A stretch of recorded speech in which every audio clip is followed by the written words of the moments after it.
A friend has recently forwarded me a quote from Lord Macaulay's speech in the British Parliament on 2nd February 1835. I reproduce the quote below. I have travelled across the length and breadth of India, and I have not seen one person who is a beggar, who is a thief.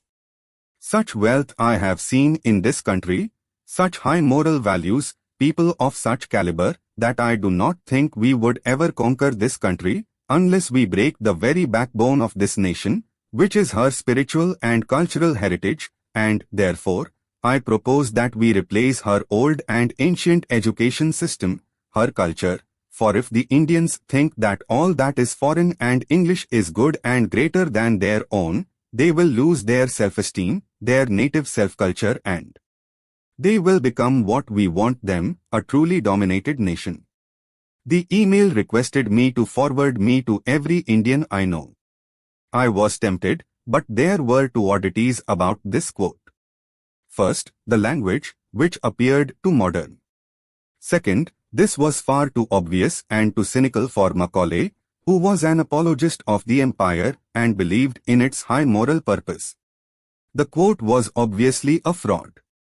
I was, however, tempted to check the source of this quote. I take this blog seriously. I found this useful article by the Belgian academic, Dr. Coenraad Elst, read here, which shows that there is no authoritative source for this quote, except Hindu nationalist magazines and sources, though this is widely circulated and believed. The author also claims that it is unlikely that such a speech was made, as Macaulay would have been in India on that date. Then I found more information on Macaulay's speech on a book called Distinguished Anglo-Indians, which contained the text of Lord Macaulay's Minutes on Indian Education, see here, which told me that Macaulay addressed the Parliament on about Indian education. The date was 10th July 1833. This speech is usually referred together with his famous Minutes on Indian Education, which was indeed dated 2nd February 1835, where he was arguing in favor of using English as the medium of education in India, and made his oft-quoted comment that a single shelf of good European library was worth the whole native literature of India and Arabia. However, what is overlooked, rather conveniently, is this comment contained the same document. Are we to keep the people of India ignorant in order that we may keep them submissive? Or do we think that we can give them knowledge without awakening ambition? Or do we mean to awaken ambition and to provide it with no legitimate vent? Who will answer any of these questions in the affirmative? Yet one of them must be answered in the affirmative, by every person who maintains that we ought permanently to exclude the natives from high office. I have no fears. The path of duty is plain before us, and it is also the path of wisdom, of national prosperity, of national honor. See the full text here.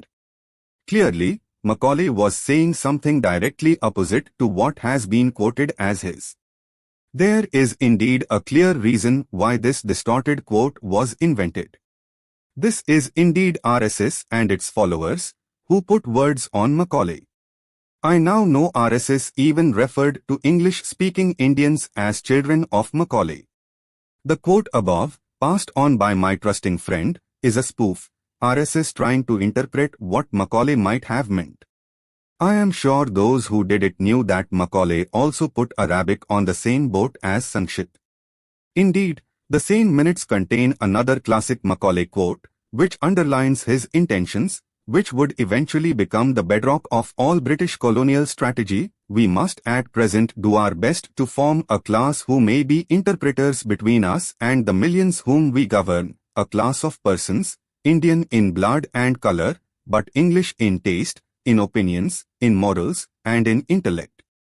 This, more than anything else, explains why Macaulay became such a hate figure for the Hindu nationalists as they came to adopt, dare I say this, the European ideas of nationalism on their own. India is one of those countries with a great past and a promising future and a present made up of unending conflicts between the two. No wonder Lord Macaulay has been invoked again by email. And no wonder it is a spoof, suiting some political Indians' view of the world. However, the colonialist that he was, India can thank Lord Macaulay for its modernity. Chandrabhan Prasad of University of Pennsylvania's Center for the Advanced Study of India has written another excellent article outlining Macaulay's contribution in India. Read this rather combative article here. He scripted the Indian Penal Code. He made no convenient adjustment to local religions. He wanted to build an education system secular and scientific, free of age-old prejudices and at par with the Western world. While his comment on Indian and Arabian literature was certainly ignorant, he played his part in building the modern India we are all so proud of.